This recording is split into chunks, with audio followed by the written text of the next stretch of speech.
Hello everyone! We're gonna try this again. The last time I did it, which was also the first time I did it, I went overtime. Today I'm gonna try to cover 6 books in 6 minutes, or less. Probably more.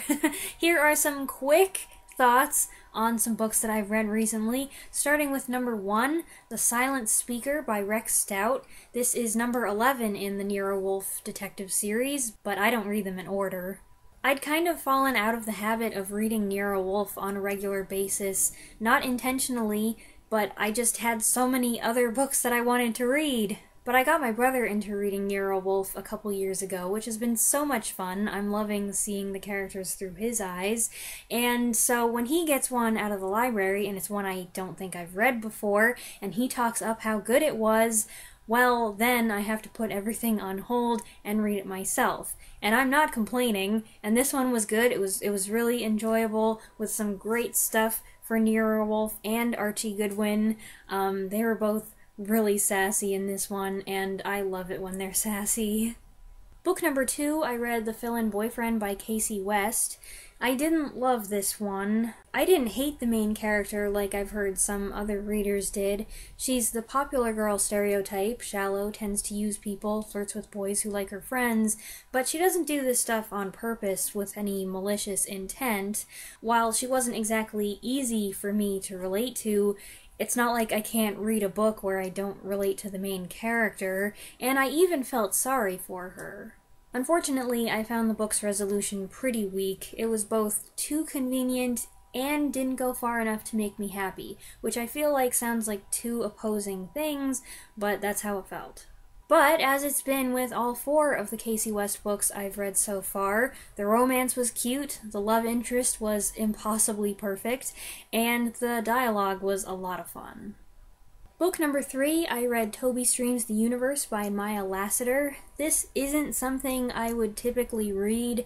The main character, Toby, has a hereditary psychic ability that allows him to see people's past, present, future, read their minds, even see metaphorical representations of their thoughts and feelings, which is kind of confusing to read sometimes. I'm not into psychic or paranormal fiction at all, so this took some getting used to, but I made the effort because the person who recommended it, you know who you are, really wanted me to read it, and I did end up liking it. Toby is an interesting main character. He's burdened with the knowledge of everyone's secret troubles, things that he really doesn't want to know. He'd like to just have normal conversations with people without knowing everything about them. He's experiencing physical side effects from his ability. He's a bit of a superhero trying to save everyone from their negative futures, while also feeling like he really isn't supposed to interfere. It's not a perfect novel. There's some dialogue that's a little off, some things that don't make sense or don't work if you think about it, and I did think about it, and that distracted my attention from what I was reading, but it was a different kind of jaunt than I'm used to, and I enjoyed the second half especially. Book number 4, I read A is for Alibi by Sue Grafton. This is the first book featuring private investigator Kinsey Millhone. Every now and then in the past couple years, I've been sampling detective books from authors and series I've never read before, hoping to find new favorites to add to my collection. I haven't been hugely successful so far, and I'm not sure that Kinsey Millhone will make the cut. I enjoyed the first 2/3 quite a lot. I liked Kinsey's on-the-nose character descriptions, how knowledgeable she was about different things, as I think a detective should be, how she went about questioning people, and I appreciated that the style was imitative of classic hard-boiled detective fiction. However, Kinsey makes some really careless, unprofessional mistakes on this case. I gave her a pass the first time, and I made an excuse the second time, but after that, I ended up so exasperated and frustrated with her. So, I'm not sure if I want to read any more of these, but we'll see. I could be persuaded.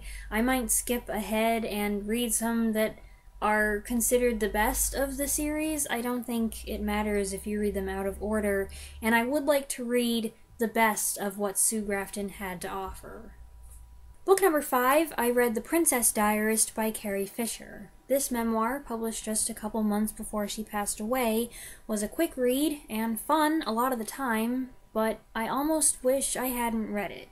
Fisher wrote with a lot of good humor and wasn't afraid to poke fun at herself, her fame, Princess Leia, but it was also more melancholy than I'd expected.